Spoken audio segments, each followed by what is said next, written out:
Parler d'un autre projet télévisuel Tout à avec fait. vous, Gauthier, parce que vous allez nous parler du père Raymond Pichard. Alors, qui est-il? Eh bien écoutez, le père Raymond Pichard, c'est à lui que nous devons la première diffusion d'une messe au monde. C'est avec la radio-télévision française, mais aussi la première allocution papale. Alors qui est-il? On va rembobiner un peu si vous le voulez bien. Le père Raymond Pichard est né en 1913 à Moyaux, charmante commune du Calvados. Donc vous avez également commencé à Saint-Comté, donc ce n'est pas très loin. Il a été séminariste à Rouen au sein de l'établissement Jean-Baptiste de La Salle et ordonné prêtre en 1939. Mais sa vocation médiatique a commencé véritablement, non pas dans l'Hexagone, mais en Algérie, encore département français, puisque à Alger, il a intégré la rédaction de Radio Paris, sur lesquelles vous pouvez retrouver sur Internet ses premières émissions. Nous sommes ici en 1944. Avec cette première expérience, il est revenu en France, a pu pénétrer dans les illustres locaux de la télévision française Cognac Jay. Voilà, vous connaissez très bien.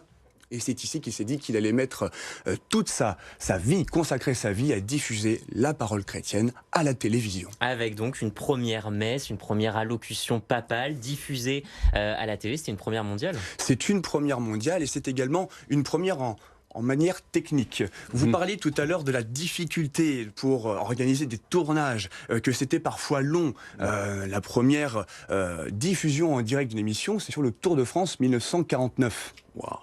Et quelques mois. J'étais à peine né. Hein. Et quelques mois après, eh bien, cela s'est fait avec le père Raymond Pichard, puisque le 25 décembre de cette même année-là, plutôt même 1948, je me suis trompé, cette année-là, première messe, 25 décembre. Il a fallu tout organiser, faire venir des camions, installer les câbles, un récepteur sur la Tour Eiffel pour que l'émission soit diffusée dans un périmètre de 70 km. Il y avait très peu de personnes qui avaient la télé, mais ce fut une première. Les caméramans se sont habillés avec l'aude, on revêtit l'aude pour se cacher. On a mis des pots de fleurs devant les caméras qui étaient imposantes à l'époque pour que la messe soit dans son jus le plus naturel, le plus authentique possible. Et fort de cette première expérience, notre Normand est monté au Vatican, rencontrer le pape Pie XIII pour lui proposer tout simplement de s'adresser au monde pour la première fois par l'intermédiaire de la télévision.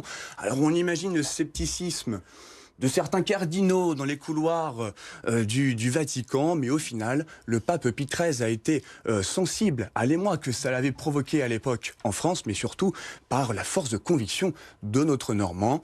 Nous sommes ici au 17 avril 1949. Le pape Pie XIII s'est adressé au monde avec ces termes: on a dit au monde que la religion était à son déclin et à l'aide de cette nouvelle merveille, le monde verra le triomphe grandiose de l'Eucharistie et de Marie. Vous faites très bien, Pie XIII, Gauthier. Encore. Ils sont fous, c'est normal, mais oui. C'était une révolution donc pour l'époque. Quel héritage aujourd'hui on garde de tout ça? Et oui, une vraie révolution, puisqu'il a inspiré en réalité bon nombre de générations futures jusqu'à nos jours pour aller sur le terrain directement, filmer l'actualité. Vous en parliez il y a quelques instants, Henri Sagnier. Mais aujourd'hui, le jour du Seigneur, que nous pouvons retrouver sur le service public tous les dimanches, c'est lui qui l'a créé. Le journal Télérama, c'est également Raymond Pichard qui l'a créé. Donc, tout comme vous qui êtes un mastodonte de la télévision, le Normand Raymond Pichard a contribué à la révolution télévisuelle. Et on parlait. Moi, je réagis parce que j'étais enfant de cœur, donc voilà, c'est quelque chose d'important. Et c'est normand. Et oui, c'est normand. C'est normand. J'ai appris quelque chose. Et on parlait effectivement de l'évolution, de toutes ces choses-là. Vous avez aussi l'impression d'avoir fait avancer aussi la télé?